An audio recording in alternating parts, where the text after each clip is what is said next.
رب اشرح لي صدري ويسر لي أمري واحلل عقدة من لساني يفقهوا قولي. الحمد لله وحده والصلاة والسلام على من لا نبي بعده وعلى آله وأصحابه الذين أوفوا عهده. أما بعد فأعوذ بالله من الشيطان الرجيم. بسم الله الرحمن الرحيم. قال رسول الله صلى الله تعالى عليه وسلم: من زار قبري وجبت له شفاعتي. صدق رسول الله صلى الله تعالى عليه وسلم. إن الله وملائكته يصلون على النبي يا أيها الذين آمنوا صلوا عليه وسلموا تسليما. اللهم صل على سيدنا ومولانا محمد وعلى آل سيدنا ومولانا محمد وبارك وسلم.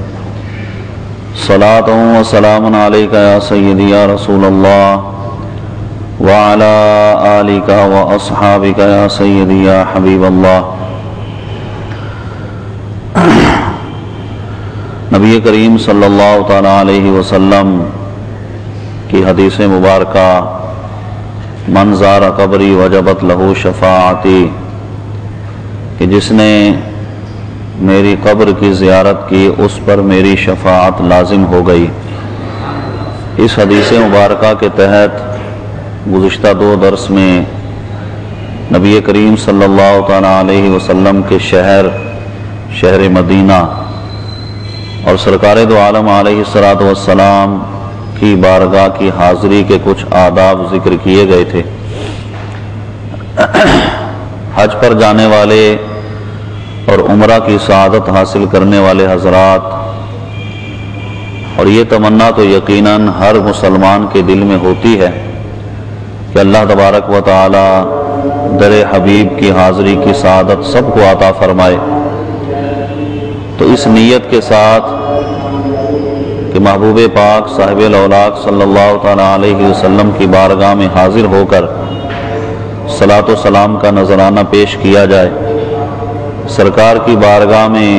جو التجائیں جو تمنائیں ایک امتی کے دل میں ہیں وہ بارگاہ رسالت میں عرض کی جائیں. ان تمام معاملات کے متعلق ملا علی قاری رحمۃ اللہ تعالیٰ علیہ نے مناسک ملا علی قاری میں جو آداب تحریر کیے تھے وہ کچھ ذکر کیے گئے تھے، جس میں جب کوئی شخص حج بیت اللہ کر لے گا اور اس کے بعد عازم مدینہ ہوگا، یا عمرہ کی سعادت حاصل کرنے والا جب مدینہ منورہ کا سفر کرے گا تو اس وقت نیت خالصتاً نبی کریم صلی اللہ تعالیٰ علیہ وسلم کے روزہ اطہر کی کرے گا کہ محبوب پاک صاحب الاولاق صلی اللہ تعالیٰ علیہ وسلم کی بارگاہ میں حاضری کے لیے میں جا رہا ہوں. وہاں جانے کے بعد اس شہر مدینہ کے آداب یہ ہر مسلمان پر لازم ہیں کہ ایمان لانے کے بعد عبادات کی قبولیت کا دار و مدار یہ ادب پر ہے. جس عبادت میں ادب ہے وہ اللہ کی بارگاہ میں مقبول ہے، اور جو عبادت ادب سے خالی ہے وہ بارگاہ الہی میں مردود ہے. لہذا سب سے پہلی چیز تو آداب کسی بھی عبادت کے متعلق جو ہیں وہ ایک مسلمان کے پیش نظر ہونے چاہیے، اور وہ بارگاہ کہ جو بہت ہی نازک بارگاہ ہے، کہ جہاں سر کے بل چلنے کا مقام ہے، پتلیوں کے بل چلنے کا مقام ہے. اور محدثین کرام نے عشاق نے کیسے کیسے نبی کریم علیہ السلام کی بارگاہ میں حاضری کے آداب ذکر کیے. اب وہ آداب کہ جو ان عشاق کے تھے ان کو بجا لانا تو بہت مشکل ہے،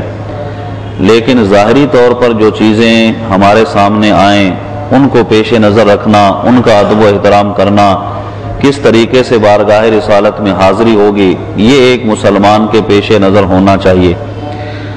تو ملا علی قاری رحمۃ اللہ تعالیٰ علیہ کے کچھ عبارات میں نے ذکر کی تھیں، جس میں آپ نے آداب مدینہ کے متعلق ذکر کیا تھا، اور اس مقام پر ہم پہنچے تھے کہ نبی پاک صاحب الاولاق صلی اللہ تعالیٰ علیہ وسلم جس مقام پر تشریف فرما ہے، جو مٹی نبی کریم علیہ الصلوۃ والسلام کے جسم اطہر کو مس کر رہی ہے وہ پوری کائنات میں سب سے افضل ہے، اور اللہ کے محبوب صلی اللہ تعالی علیہ وسلم جس مقام پر تشریف فرما ہے وہ مقام ساری کائنات میں سب سے افضل و اعلیٰ ہے۔ تو یہاں تک آداب ذکر کیے گئے تھے کہ جب روضہ انور پر نظر پڑے تو کن آداب کو پیش نظر رکھے گا۔ اب جب مسجد نبوی شریف میں یہ شخص داخل ہوگا جو اس مقام پر پہنچا ہے تو اس وقت اسے کیا کرنا ہے؟ ملا علی قاری رحمۃ اللہ تعالی علیہ فرماتے ہیں فَإِذَا دَخَلَ، جب یہ داخل ہو جائے مسجد نبوی شریف میں، قال بسم اللہ ما شاء اللہ، تو یہ اپنی زبان سے یہ کلمات کہے، اللہ کا نام ذکر کرے اور یہ دعا کرے ربی ادخلنی مدخل صدق واخرجنی مخرج صدق، پھر یہ دعا کرے اللہم افتح لی ابواب رحمتک، یہ دعائیں پڑھے کہ مسجد میں داخل ہونے کی جو دعائیں ہیں، اور پھر اللہ تبارک و تعالیٰ کی بارگاہ میں یہ عرض کرے گا وَارْزُقْنِي مِن زِيَارَةِ رَسُولِكَ صلی اللہ تعالی علیہ وسلم، کہ اے اللہ مجھے اپنے حبیب کی زیارت کا رزق عطا فرما۔ وَارْزُقْنِي مِن زِيَارَةِ رَسُولِكَ، اب اس جملے میں بھی آپ دیکھیں کہ وہ جو پہلے درس میں ہم نے ذکر کیا تھا کہ مسجد نبوی شریف کی نیت سے نہیں بلکہ سرکار کے روزے کی نیت سے مدینہ منورہ جائے گا،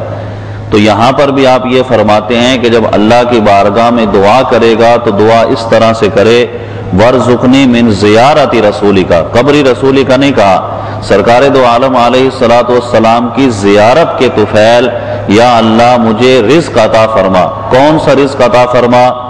فرمایا کہ ما رزقت اولیاءک، وہ رزق کہ جو تو نے اپنے نیک بندوں کو عطا فرمایا ہے، تیرے محبوب بندے جو مجھ سے پہلے اس مقام پر آئے ہیں، تیرے ولی جو اس مقام پر مجھ سے پہلے پہنچے ہیں، کہ نبی کریم صلی اللہ تعالی علیہ وسلم کے ظاہری وصال کے بعد آج تک کتنے بڑے بڑے اولیاء عظام اس مقام پر پہنچے ہیں کہ جس مقام پر پہنچنے کی آج مجھے سعادت حاصل ہو رہی ہے،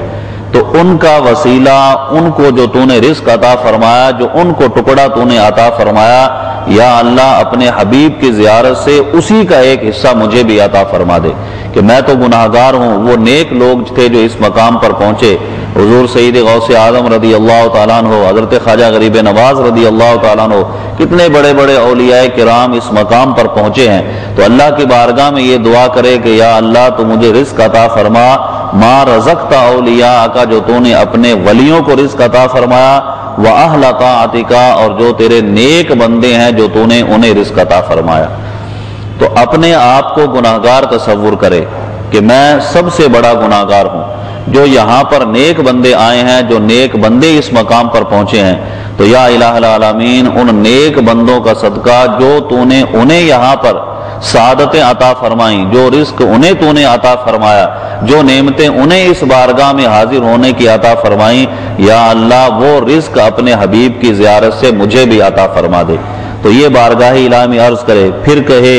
وَأَنْقِذْنِي مِنَ النَّارِ، کہ یا الہ العالمین یہ وہ بارگاہ ہے کہ یہاں آنے والا کبھی نامراد نہیں جاتا، تو محبوب کریم صلی اللہ تعالی علیہ وسلم کی زیارت کا وسیلہ اللہ کی بارگاہ میں پیش کر کے کہے وَأَنْقِذْنِي مِنَ النَّارِ، کہ یا اللہ میں بڑا گناہگار ہوں، اس مقام پر تو نے مجھے اپنی توفیق سے پہنچا دیا، اب سرکار کے صدقے سے مجھے جہنم سے آزاد فرما دے۔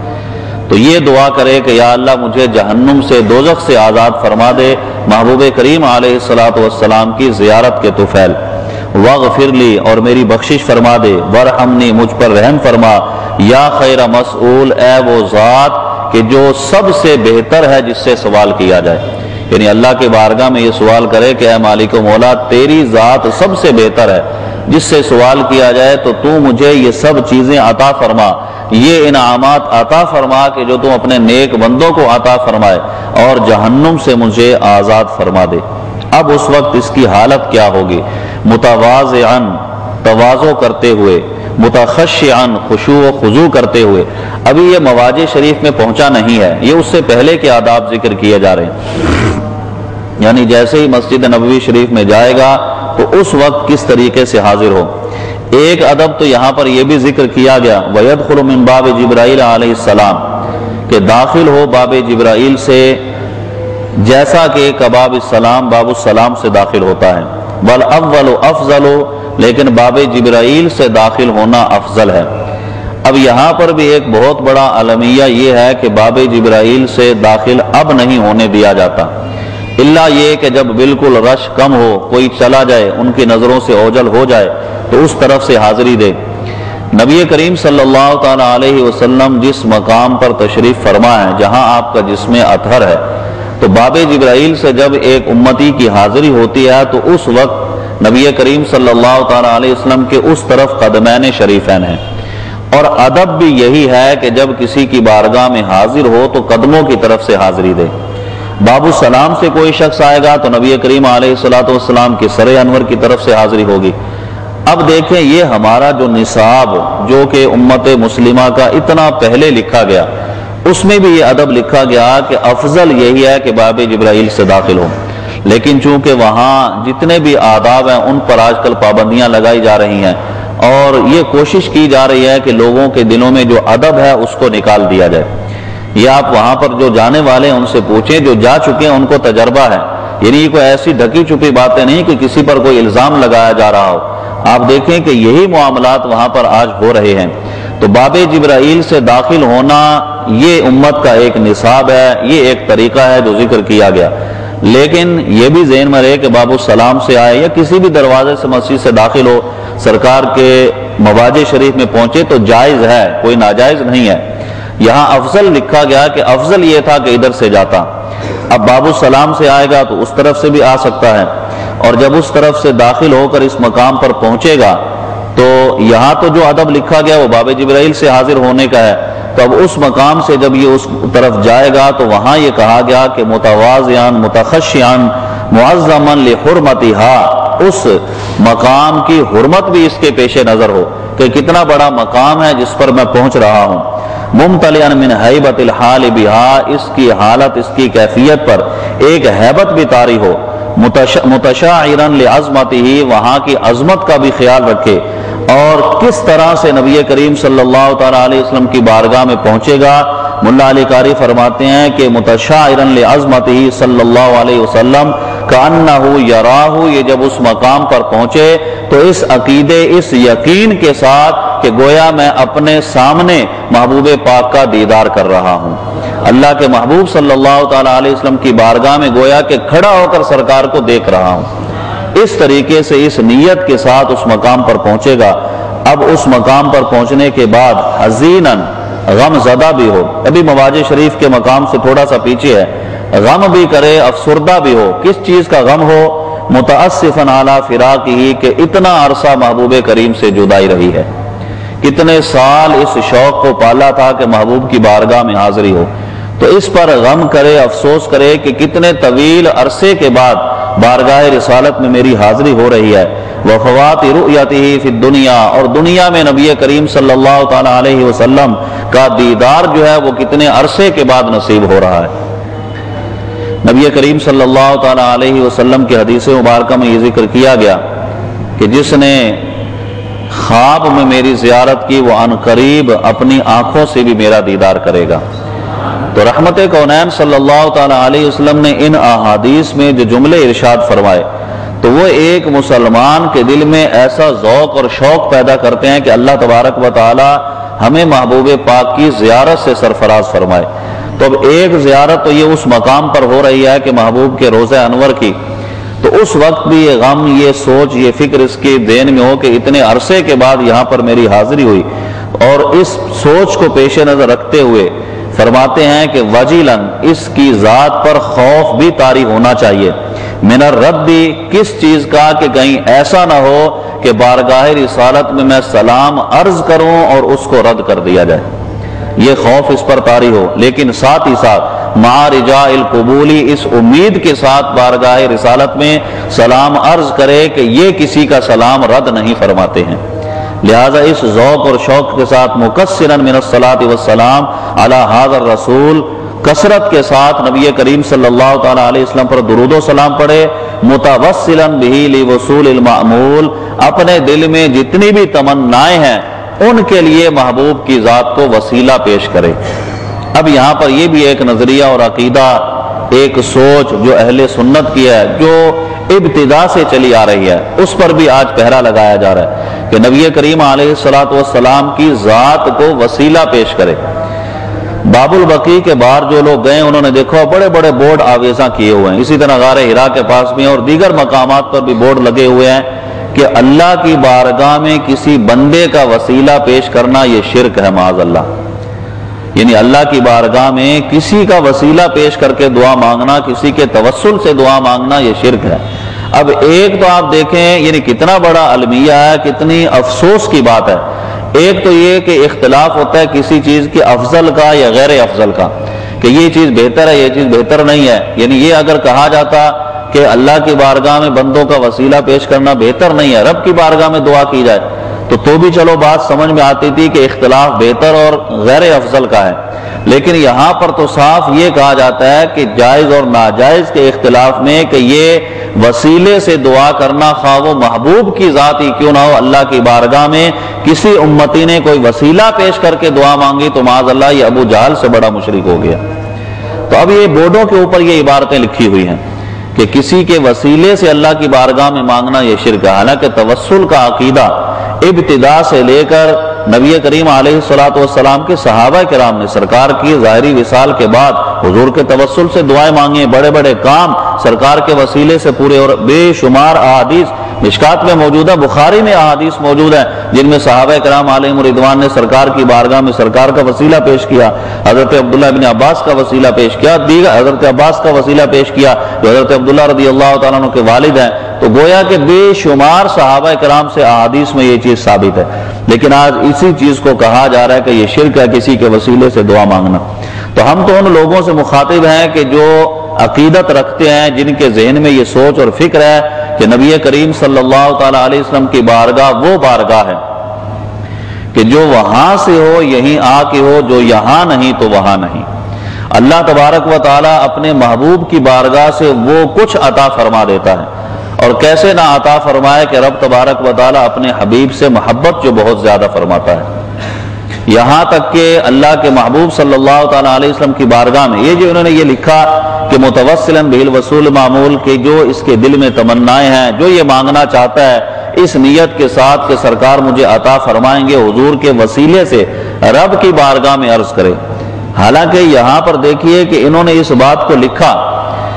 عموماً ہم پر یہ اعتراض کیا جاتا ہے کہ مزارات پر آپ لوگ جاتے ہیں، وہاں ان لوگوں سے مانگتے ہیں، ولیوں سے مانگتے ہیں۔ تو اہل سنت والجماعت کا نظریہ اور عقیدہ یہ نہیں ہے کہ ہم کوئی ڈائریکٹ ان سے جا کر مانگتے ہیں کہ ہمیں یہ چیزیں دے دو، بلکہ یہی عقیدہ کہ جو ہمارے بزرگان دین نے لکھا کہ اللہ کی بارگاہ میں اس نیک بندے کا وسیلہ پیش کیا جاتا ہے، اور وسیلے کے قائل صحابہ کرام بھی ہیں، اور آج تک اہل سنت کا یہی نظریہ ہے،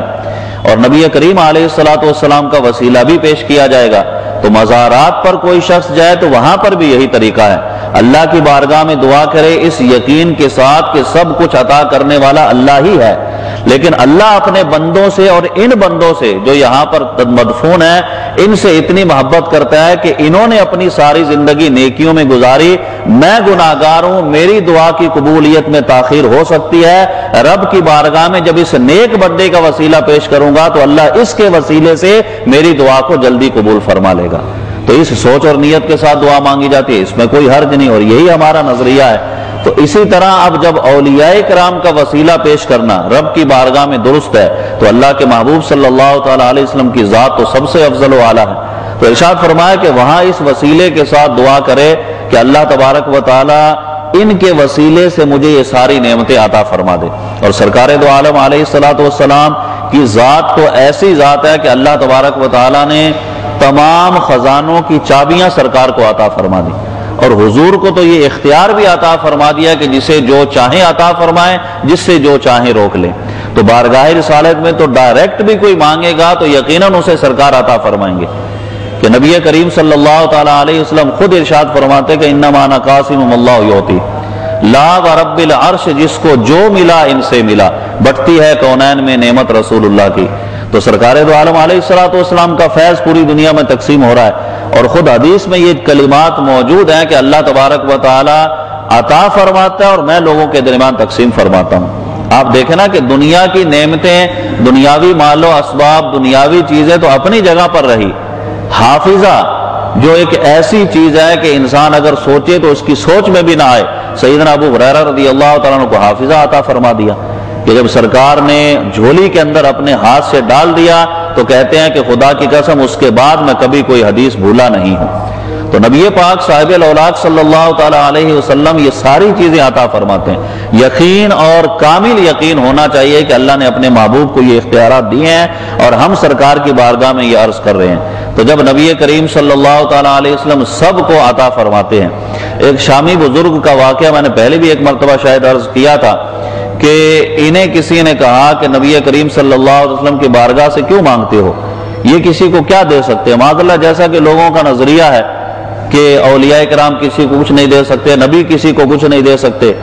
حالانکہ اگر قرآن اور حدیث پر غور ہوتا، قرآن اور حدیث پر نظر ہوتی تو قرآن اور احادیث میں یہ ساری چیزیں موجود ہیں کہ اللہ نے اپنے نبیوں کو اختیار دیا ہے اور رب کی عطا سے یہ لوگوں میں تقسیم فرماتے ہیں۔ تو نبی کریم صلی اللہ تعالیٰ علیہ وسلم کی بارگاہ میں سوال کر رہے تھے، وہ بزرگ کسی نے روکا، جیسا کہ آج کل بھی لوگ روک دیتے ہیں۔ تو عین مواجہ شریف میں آپ دیکھیں کہ شاید کسی کے ذہن میں یہ بات ہے، گزشتہ درس میں میں نے عرض کیا تھا کہ وہاں رونے پر بھی بعض اوقات پابندی لگائی جاتی ہے کہ یہاں عاجزی انکساری کیسی، یہ رونے کا مقام نہیں ہے۔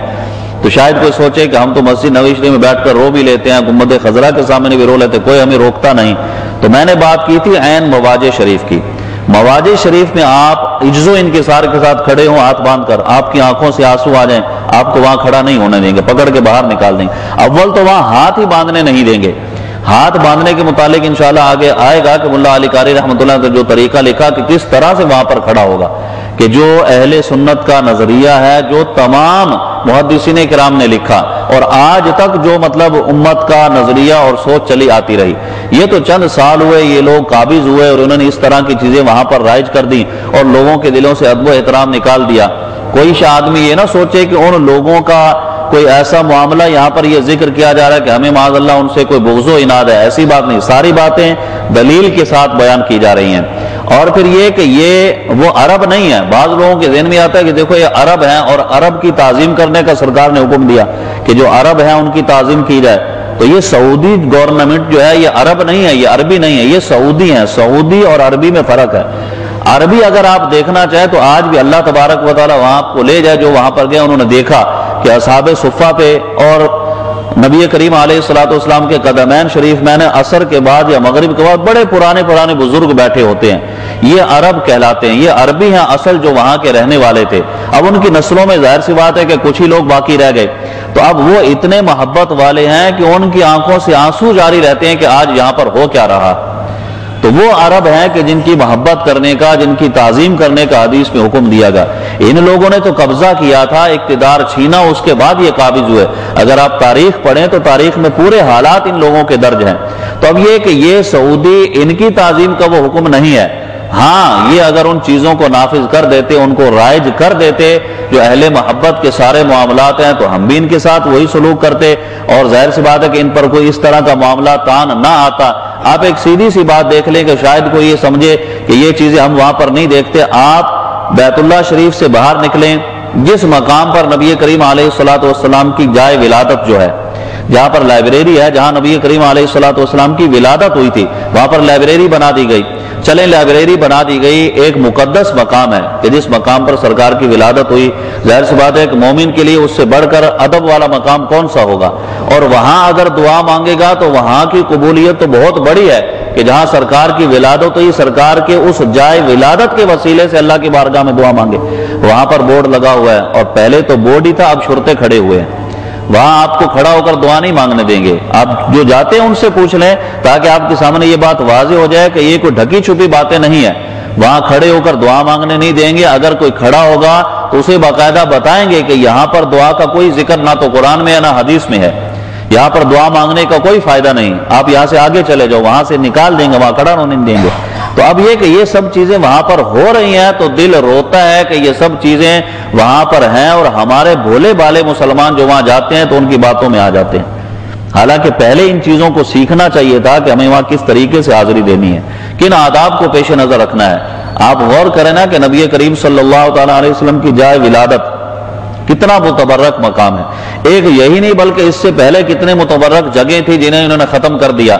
اور ان متبرک جگہوں کا نام و نشان بھی معاذ اللہ مٹا دیا۔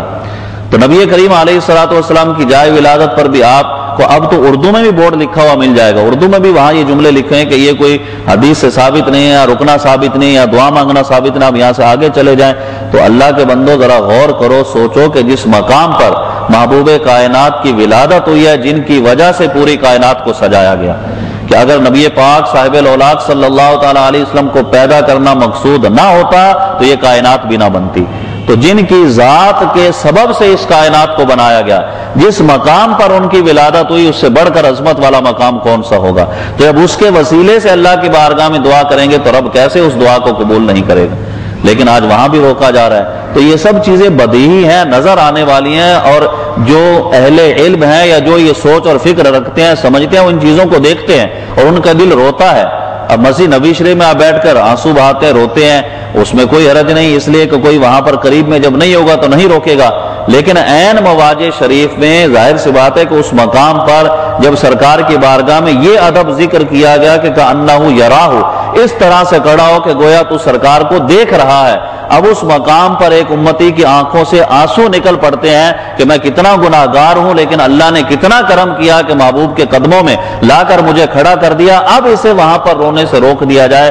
تو کتنا اسے افسوس ہوگا، کتنی ملامت ہوگی، اسے باہر نکال دیا جائے، اس سے وہاں ہاتھ باندھنے نہ دیے جائیں تو یہ کتنے بڑے افسوس کا مقام ہے۔ تو یہ بدیہی چیزیں جو وہاں پر ہو رہی ہیں۔ اب وجہ کیا ہے کہ وجہ وہاں بغض و عناد ہے، نبی کریم علیہ الصلوۃ والسلام کی محبت نہیں ہے، بغض ہے، عناد بھرا ہوا ہے، اور یہ چاہتے ہیں کہ تعظیم صرف اللہ کی ہونی چاہیے،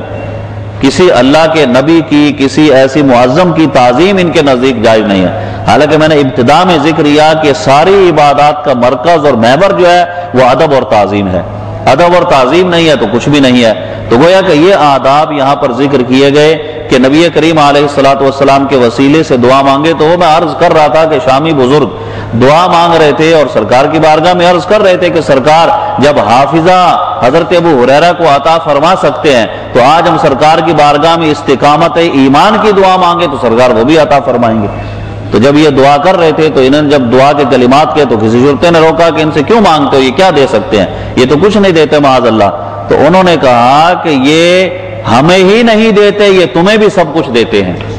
اب کہنے لگا کہ وہ کیسے؟ کہا کہ بات دراصل یہ ہے کہ ساری کائنات کی نعمتیں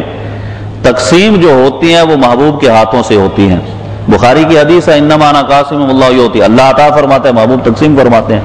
اب دنیا کی نعمتوں میں ظاہری نعمتیں بھی ہیں کہ جن میں مال اور اسباب بھی ہے، ظاہر سی بات ہے مال جو رزق حلال ہے یہ بھی ایک نعمت ہے۔ تو اب تمہیں یہاں پر یہاں کی گورنمنٹ نے مقرر کیا کس بات پر کہ جو بھی مسلمان آتا ہے وہ دعا کرتا ہے، تم روکتے اسے کہ یہ کچھ نہیں دیتے، بس تمہارا یہ جملہ ہے، تمہیں اس بات پر مقرر کیا کہ لوگوں کو روکو، کچھ نہیں دیتے، کچھ نہیں دیتے۔ تو کہنے لگے، فرمانے لگے کہ تم اس بات پر ذرا غور کرو، تم جو اس کہنے پر مقرر ہو کہ کچھ نہیں دیتے، اس پر بھی تمہیں یہاں سے تنخواہ مل رہی ہے، تو ہمارا تو عقیدہ ہے کہ سرکار سب کچھ دیتے ہیں، تو ہمیں سرکار کیوں نہیں عطا فرمائیں گے؟ تو گویا کہ اللہ کے محبوب علیہ الصلوۃ والسلام جب ان کو دے رہے ہیں تو ہمیں کیسے عطا نہیں فرمائیں گے؟ تو اب یہ کہ وہاں ان کا ہونا یہ ایک مسلمانوں کی آزمائش ہے۔ میں نے پچھلے درس میں بھی عرض کیا تھا کہ کوئی شخص یہ نہ سمجھے کہ کسی کا وہاں پر تسلط ہونا، قبضہ ہونا یا وہاں پر رہنا یہ ان کی مقبولیت کی دلیل ہے۔ اور یہ آپ پیش نظر رکھیں کہ کوئی آدمی یہ سوچتا ہے کہ وہاں پر وہ ہیں اللہ کے پیارے ہیں اس لیے وہاں پر رکھا، تو ایسی بات نہیں ہے۔ اب فلسطین میں آپ چلے جائیں، بیت المقدس جو ہمارا قبلہ اول ہے، میں نے پچھلے درس میں بھی عرض کیا تھا، وہاں یہودی قابض ہیں،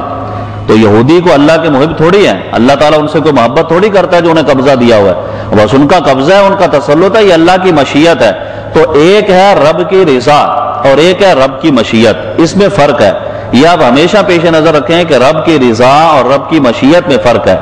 اللہ کی مشیت جو ہے اس کے تحت سارے کام ہوتے ہیں۔ ظاہر سی بات ہے کہ کافر جب کفر کرتا ہے تو اللہ کی مشیت ہے، وہ کفر کر رہا ہے، وہ کافر ہے، رب کی مشیت ہے، لیکن اللہ تعالیٰ اس کے کفر سے راضی نہیں ہے، رب یہ چاہتا ہے کہ یہ مسلمان ہو جائے۔ تو اللہ کی رضا ایک الگ چیز ہے، اللہ تبارک و تعالیٰ اس سے راضی نہیں ہے کہ یہ سارے معاملات ہوں، لیکن اس کی مشیت ہے کہ یہ سب کچھ ہو رہا ہے۔ آپ دیکھیں نا کربلا میں کیسی کیسی آزمائشیں آئیں، کیسے کیسے امتحانات آئے، تو اللہ تبارک و تعالیٰ چاہتا تو سب کچھ معاملات ہو سکتے تھے، لیکن اللہ کی مشیت تھی، آزمائش مقصود تھی، اس آزمائش کے تحت یہ سب کچھ ہوا۔ پانی بند کر دیا گیا، آپ دیکھیں امام حسین رضی اللہ تعالیٰ عنہ کی اولاد تھی، اس وقت کتنے نفوس تھے کہ جنہیں پانی تک نہیں مل رہا تھا۔ اور اب بزرگان دین کے واقعات میں یہ عرض کرتے ہیں، حضرت خواجہ غریب نواز رضی اللہ عنہ جب ذکر آتا ہے ان کے واقعات جو کہ مستند ہیں، بزرگوں سے سنے بیان کیے جاتے ہیں کہ آپ نے اپنا ایک وہ کوزہ لوٹا دے کر بھیجا تھا، وانا ساگر جس سے لوگ مطلب ہے کہ وضو کرتے تھے، یہ جب انہوں نے پہرا لگا دیا تو اب انہوں نے کسی مرید کو دے کر بھیجا کہ اس میں پانی بھرو، جب پانی بھرا تو سارے کا سارا پانی اس کے اندر آ گیا، اب بالکل خشک ہو گیا وہ، اور جب اس دوبارہ کہا کہ اسے الٹ تو جا کر، تو پھر اس کے اندر پانی چلا گیا۔ اب جب اللہ تبارک و تعالیٰ اپنے ایک محبوب بندے کے ہاتھ پر اس کرامت کو ظاہر کر سکتا ہے کہ آن کی آن میں سارا پانی ایک لوٹے میں ایک کوزے میں جمع ہو جائے، تو امام حسین رضی اللہ تعالیٰ جو سرکار صلی اللہ تعالیٰ علیہ وسلم کے اتنے قریبی ہیں، حضور اتنی محبت فرماتے ہیں، وہ اگر چاہتے تو نہر فرات آپ کے قدموں میں آ جاتا،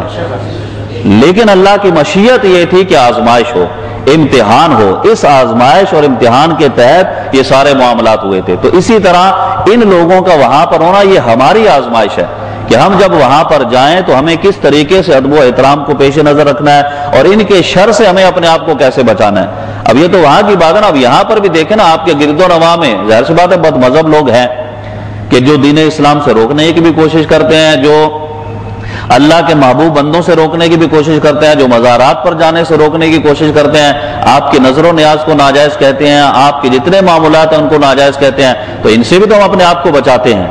ان کے بارے میں بھی معلومات رکھتے ہیں کہ ہمیں ان سے اپنے آپ کو ان سے بچانا ہے کہ ہمارا عقیدہ درست رہے، کہ قبر میں جانے کے بعد اگر عقیدہ سلامت تھا تو نجات ہے، اور اگر عقیدہ سلامت نہیں تو تباہی اور بربادی ہے۔ تو اب وہاں پر جب حاضری ہو تو وہاں کے بھی معاملات ہمیں سیکھنے ہیں کہ کس طرح سے وہاں پر حاضر ہوں گے، ان کے شر سے کیسے بچا جائے گا، اور یہ ایک ہماری آزمائش، ہمارا امتحان ہے کہ ہم وہاں پر جا کر کس طریقے سے آداب کے ساتھ وہاں حاضری جو ہے اسے پورا کریں اور اس طریقے سے وہاں پر موجود ہوں اور وہاں جتنی باتیں ہیں ان کو پیش نظر رکھیں۔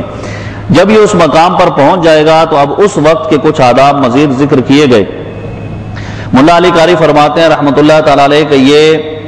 مسجد نبوی شریف میں جائے جب تو اس وقت ثم یبدأ بتحیۃ المسجد رکعتین، تحیۃ المسجد 2 رکعت نماز ادا کرے، اور فرمایا کہ اس کے بعد وَإِذَا سَلَّمَ مِنْهُمَا شَكَرَ اللَّهَ تَعَالَى وَحَمَدَهُ وَأَثْنَى عَلَيْهِ، جب سلام پھیر لے، مسجد نبی شریف میں حاضر ہو کر جب تحیۃ المسجد ادا کرے، روزہ انور کی حاضری سے پہلے جب وہ تحیۃ المسجد کے سلام پھیر لے، نفل کا سلام پھیر لے، تو اس وقت فرمایا کہ اللہ کا شکر ادا کرے، رب تبارک و تعالیٰ کے اس عظیم نعمت پر شکر ادا کرے کہ اب میں محبوب کی بارگاہ میں حاضر ہو رہا ہوں، اللہ کی حمد و ثنا کرے، کس بات پر؟ علی ہذہ النعمت العظیمہ، اس عظیم و شان نعمت پر، والمنت الجسیمہ، اور اللہ تبارک و تعالیٰ کے اتنے بڑے احسان پر کہ اس نے مجھے یہاں پہنچا دیا۔ اب تو یہ کہا جاتا ہے نا کہ حج یہاں پر کر لو، وہاں جانے کی ضرورت نہیں ہے، اور آپ یہ ارشاد فرما رہے ہیں کہ اس بات پر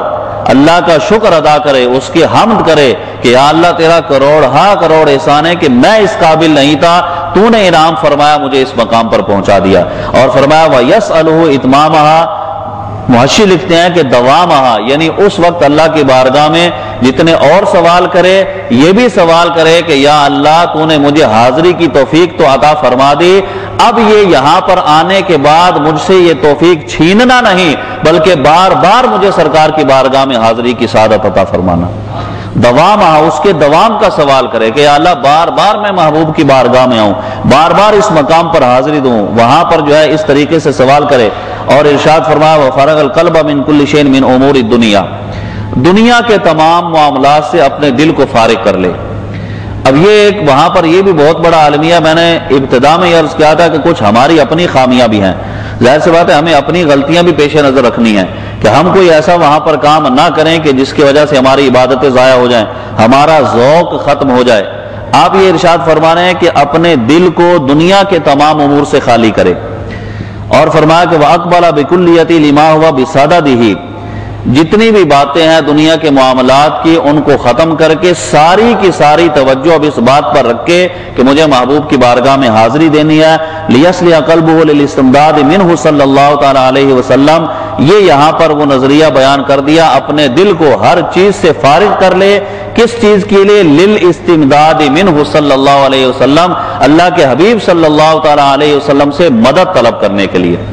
مدد پر جب سین آتا ہے عربی میں تو یہ طلب کے لیے آتا ہے کہ ہم سرکار سے مدد طلب کریں، تو فرماتے ہیں للاستمداد منہ صلی اللہ علیہ وسلم، اللہ کے حبیب سے مدد طلب کرنی ہے، اس لیے اپنے دل کو دنیا کے معاملات سے خالی کر لے۔ فرمایا کہ وہ حرام، اور یہ چیز وہاں پر حرام ہے، علی قلب شغل بقاذورات الدنیا من الشہوات والارادات، دنیا کے جتنے معاملات ہیں، دنیا کی جتنی خواہشات ہیں، دل کی جتنی لذات ہیں، وہ ساری چیزیں اپنے دل سے نکال دے کہ ان کا وہاں پر لانا یہ آدمی کے لیے ایک حرام کام ہے، کہ اب یہ اس مقام پر جا رہا ہے، اس بارگاہ میں حاضر ہو رہا ہے کہ جب اس کا دل جو ہے وہ دنیا کی ساری لذات اور خواہشات سے خالی ہونا چاہیے۔ اب یہاں پر آپ یہ دیکھیں کہ ہماری ایک غلطی جو اب فی زمانہ ہم دیکھتے ہیں وہاں پر پائی جاتی ہے، وہ یہ کہ عموماً حاضری چونکہ باب السلام سے آج کل ہوتی ہے، اور حج میں تو ادھر سے ہی ہوتی ہے، ادھر سے تو بالکل جانے نہیں دیتے۔ عمرے پر بھی وہیں سے انہوں نے رکھا ہے کہ نماز کے بعد بھی لوگ ادھر سے ہی آتے ہیں، باب جبرائیل سے باہر نکل جاتے ہیں۔ باب السلام سے جب آتے ہیں تو وہ ایک طویل راستہ ہے، باب جبرائیل سے جاتے ہیں تو ایک مختصر سا راستہ ہے سرکار کے مواضع شریف میں پہنچنے کا۔ اب باب السلام سے جب لوگ آتے ہیں، یہ ایک لائن بنی ہوئی ہے، اس لائن میں لوگ آتے ہیں، بارگاہ رسالت میں پہنچتے ہیں، عین مواضع شریف کے پاس پہنچ کر پھر وہاں سے صلاۃ و سلام عرض کر کے نکل جاتے ہیں۔ کچھ لوگ پیچھے کھڑے ہو کر بھی صلاۃ و سلام عرض کرتے ہیں، کافی دیر کھڑا بھی رہتے ہیں، بیٹھ بھی جاتے ہیں، لیکن یہ جو لائن لگی ہوئی ہوتی ہے، اب حج کے دنوں میں تو وہاں پر کھڑا بھی نہیں ہوتے، رش اتنا ہوتا ہے، اب یہی ہوتا ہے کہ سرکار کی بارگاہ میں حاضری ہو، صلاۃ و سلام عرض کریں اور وہاں سے باہر نکل جائیں۔ لیکن اب اس پوری لائن میں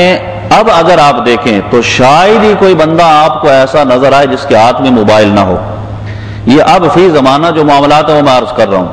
اب اس موبائل کا نقصان ظاہری طور پر ہمیں جو اس وقت اپنے معاشرے میں ہوا وہ تو ایک الگ بات ہے، لیکن وہاں پہنچنے کے بعد اس موبائل کا کتنا بڑا نقصان ہمیں نظر آتا ہے، وہ کیا کہ تقریباً ہر موبائل میں کیمرہ ہے۔ اب مسجد نبوی شریف میں جا رہے ہیں، کیمرہ آن کر کے یہاں کی فوٹو بنائی، ادھر کی فوٹو بنائی، ادھر کی تصویر کھینچی، ادھر کی کھینچی، یہاں تک کہ جب اس لائن میں لگے کہ جس میں بارگاہ رسالت میں حاضری ہونی ہے، اب اس میں بھی ادھر ادھر کی تصویریں بنا رہے ہیں۔ عین سنہری جالی کے پاس پہنچے، وہاں پر بھی اور کیمرے کی آوازیں ٹھک ٹھک ٹھک، یہ سب آوازیں وہاں پر آ رہی، حالانکہ وہاں کا ادب و احترام یہ تھا کہ بالکل خاموشی کے ساتھ وہاں پر حاضر ہوتا، لیکن اب وہ کیمرے کے چلنے کی آوازیں، موویاں بن رہی ہیں اور مطلب تصویریں، یہ ہمارا اپنے جو مطلب اہل سنت کے آدمی وہ بھی یہ سب لوگ کر رہے ہیں، اس اعتبار سے کہ جانتے نہیں اس مسئلے کو۔ علماء کی بات نہیں کر رہا، وہ اس مسئلے کو جانتے ہیں، عوام الناس جو ہے وہ ان چیزوں کو نہیں پیش نظر رکھتے اور ادب سے خالی دل لے کر وہاں جاتے ہیں، پھر وہاں سے لوٹتے کیسے ہیں اس کے متعلق یہاں پر ارشاد فرما دیا کہ جب وہ لوٹتا ہے تو وہ بالکل خالی، جیسے گیا تھا ویسے ہی وہاں سے لوٹ کر آ جاتا ہے، کچھ بھی حاصل نہیں کر پاتا۔ اب ہوتا کیا ہے کہ جب آدمی وہ تصویریں کھینچتا ہے یا موویاں بناتا ہے تو ظاہر سی بات ہے، ایک تو یہ کہ آدمی عجز و انکساری کے ساتھ گردن جھکائے لائن میں لگا ہوا، بس یہ سوچ ہے کہ کسی طرح اس مقام پر پہنچوں اور پہنچنے کے بعد صلاۃ و سلام حضور کی بارگاہ میں عرض کروں کہ سرکار کی پوری توجہ اب میری طرف ہے۔ تو اب ہاتھ میں اگر کیمرہ ہے، ہاتھ میں موبائل ہے، اس سے تصویریں بنا رہا، تو اب اس کی توجہ کہاں ہے؟ یعنی کتنے بڑے افسوس کا مقام ہے کہ سرکار اپنے امتی کی طرف توجہ کرے، امتی کہیں اور توجہ کیے ہوئے ہو، تو یہ کتنے بڑے افسوس کا مقام ہے کہ سرکار دو عالم علیہ الصلوۃ والسلام کی نظر اپنے امتی کی طرف ہے، اور اسے چاہیے یہ تھا کہ وہاں ادب سے سلام عرض کرتا، یہ اپنے دوسرے کاموں میں لگا ہوا ہے۔ میں تو یہ عرض کرتا ہوں اپنے دوست احباب جو جاتے ہیں، دیکھیں جب موبائل نہیں تھا اس وقت بھی لوگ عمرے پہ جاتے تھے، حج پہ جاتے تھے، ٹیلی فون کی سہولت تھی تو فون کر کے ہفتے میں کہیں ایک دفعہ گھر والوں کو اطلاع دے دی جاتی تھی، غم خیریت سے جانے کے بعد اطلاع دے دی جاتی، پھر ہفتے کے بعد 15 دن کے بعد اطلاع بات کر لی جاتی تھی۔ تو ظاہر سی بات ہے جب اس کی توجہ گھر کی طرف نہیں ہوتی تھی، سارا دن اس کی توجہ مسجد نبوی شریف میں مدینے کی طرف ہی رہتی تھی، کعبہ میں بیٹھتا تھا، حرم میں بیٹھتا تھا، عبادت میں لگا رہتا تھا۔ اب وہ موبائل جب سے چلے، پھر وہ پیکیجز ایسے چلے کہ گھنٹوں گھنٹوں گھر والوں سے بات ہو رہی ہے، دوست احباب سے بات ہو رہی ہے، اس کے بعد جو ہے وہ سکائپ وغیرہ یہ موبائل پہ چلے کہ اب جناب تصویریں بھی نظر آ رہی ہیں، سارے وہاں کے مناظر دکھائے جا رہے ہیں۔ اللہ کے بندے تو وہاں اللہ کی عبادت کرنے کے لیے گیا ہے یا ان کاموں کے لیے گیا ہے؟ مشکل سے 15 دن 20 دن 25 دن 1 مہینہ یا حج میں 40 دن تجھے ملتے ہیں، چاہیے یہ تھا کہ وہاں کثرت کے ساتھ عبادت کرتا، حرم شریف میں قرآن پاک کی تلاوت کر کے کم از کم ایک قرآن حرم میں ختم کرتا، ایک قرآن مسجد نبوی شریف میں ختم کرتا، یہ عبادتیں وہاں پر کرتا۔ اس کام کے لیے تو نہیں گیا تھا، لیکن یہاں سے پورا وہ ایک ذہن بنا کر اور وہ سارے کیمرے ویمرے تیار کر کے آدمی وہاں پر پہنچتا ہے۔ اور پھر آپ دیکھیں چلیں آدمی موبائل ایک سہولت کی چیز ہے، وہاں پر لے کر گیا، گھر والوں سے بات ہو جاتی ہے، ظاہر سی بات ہے ان کو بھی سکون ہو جاتا ہے، روز بھی چلو بندہ بات کر لے سمجھ میں آتی ہے، لیکن اتنا تو کم سے کم کرے کہ جب بھی مسجد نبوی میں جائے اپنے موبائل کو بند کر دے، بالکل اس کو آف کر دے، اس کو آن رکھنے کی کیا ضرورت ہے، اس کو مطلب سائلنٹ پہ لگانے کی کیا ضرورت ہے؟ وہ کام کہ جو آپ نے گھر والوں سے، رشتہ داروں سے، دوست احباب سے کرنا ہے، مسجد نبوی شریف میں زیادہ زیادہ آپ گھنٹہ، 2 گھنٹے، 3 گھنٹے، 4 گھنٹے رکیں گے، پھر کھانا کھانے کے لیے آئیں گے، باہر نکلیں گے، وہاں آپ اس کو آن کر کے بات کر لیں۔ اب مسجد نبوی میں بیٹھا ہوا ہے، وہاں سے گھنٹی بج رہی ہے، ادھر سے گھنٹی بج رہی ہے، قرآن کی تلاوت کر رہا ہے تو توجہ موبائل کی طرف ہے، اگر سائلنٹ پر لگا تو پھر بھی بار بار نکال کے دیکھ رہا ہے کہ کسی کا غل نہ آئی ہوئی ہو۔ تو یہ ساری چیزیں، یہ ہماری خرابیاں جو ہم نے اپنے اندر آج لاگو کر دی ہیں، تو للہ ان پر بھی نظر کریں کہ وہاں جو ادب کا مقام بیان کیا گیا وہ یہ کہ یہاں ابھی آگے آئے گا انشاءاللہ، آئندہ اتوار ہمارا درس ہوگا تو اس میں عرض کروں گا کہ امام اہل سنت نے اور ان بزرگوں نے یہاں تک لکھا کہ جب مواجہ شریف میں پہنچے تو وہاں کے تو نقش و نگار پر بھی نظر نہ کرے، توجہ صرف اور صرف سرکار کی طرف ہونی چاہیے کہ کتنی بڑی سعادت ہے، سرکار نے یہاں پر بلایا اور میں اپنی نظریں گھما کر ادھر ادھر دیکھ رہا ہوں۔ ہاں جب آپ باہر نکل جائیں، باہر نکلنے کے بعد جہاں آپ اپنی مرضی نظریں گھمائیں، لیکن یہاں اس مقام پر تو خیال رکھیں کہ مجھے کتنی بڑی سعادت حاصل ہو رہی ہے۔ تو یہ ایک خرابی ہمارے لوگوں کے درمیان بھی آ چکے، اسے بھی دور کریں۔ اسی طرح مسجد میں تو اس وقت بھی بار بار اعلان کیے جاتے ہیں کہ موبائلوں کو بند رکھا کریں، عبادات کے لیے تو کم سے کم ان چیزوں کو آف کر دینا چاہیے تاکہ عبادت میں کوئی خلل نہ پڑے۔ تو یہ یہاں پر انہوں نے ذکر کیا گیا کہ اپنے دل کو ان سارے معاملات سے خالی کر لے۔ اس کی وجہ یہ بیان کی کہ اگر یہ اسی طریقے سے کرتا رہے گا کہ اپنے دل کو دنیا کی شہوات لذات میں مشغول رکھے گا تو جس مقصد کے لیے وہاں پر گیا تھا اسے وہ مقصد حاصل نہیں ہوگا۔ یہ کیسے لوٹے گا؟ فرمایا کہ جیسے خالی دامن گیا تھا خالی دامن وہاں سے آ جائے گا۔ حالانکہ وہاں تو بارگاہ رسالت میں دامن کو بھرنے گیا تھا، وہاں سے نعمتیں لینے کے لیے گیا تھا، نبی کریم علیہ الصلوۃ والسلام کی بارگاہ سے انعام حاصل کرنے کے لیے گیا تھا، اپنے لیے، اپنے گھر والوں کے لیے، دیگر لوگوں کے لیے جو معاملات تھے انہیں حل کرانے کے لیے گیا تھا۔ ظاہر سی بات ہے اللہ کے محبوب علیہ الصلوۃ والسلام کی بارگاہ ہی ایسی ہے کہ جو مانگو وہاں سے دیا جاتا ہے۔ تو اب یہ سب چیزیں، سب نیتیں جب لے کر گیا تھا تو ان چیزوں میں مشغول نہ ہو، فرمایا کہ اپنے دل کو بالکل خالی کر لے تاکہ وہ بھیک، وہ ٹکڑا جو اللہ تبارک و تعالیٰ نے اپنے ولیوں کو سرکار کے طفیل اس مقام پر عطا فرمایا، اللہ ان کے طفیل ہمیں بھی وہ ٹکڑا وہاں سے عطا فرما دے۔ تو اس نیت کے ساتھ وہاں پر جائے کہ اپنے دل کو ان تمام معاملات سے خالی کرے۔ پھر وہاں پر کھڑے کیسے ہونا ہے، ادب کیسے کرنا ہے، یہ ایک تھوڑا سا مسئلہ باقی رہے گا، انشاءاللہ آئندہ درس میں ذکر کیا جائے گا۔ اللہ تبارک و تعالیٰ ہمیں اپنے محبوب کی با ادب حاضریاں بار بار نصیب فرمائے اور شر پسندوں کے شر سے بچنے کی توفیق عطا فرمائے۔ وآخر دعوانا الحمدللہ رب العالمین۔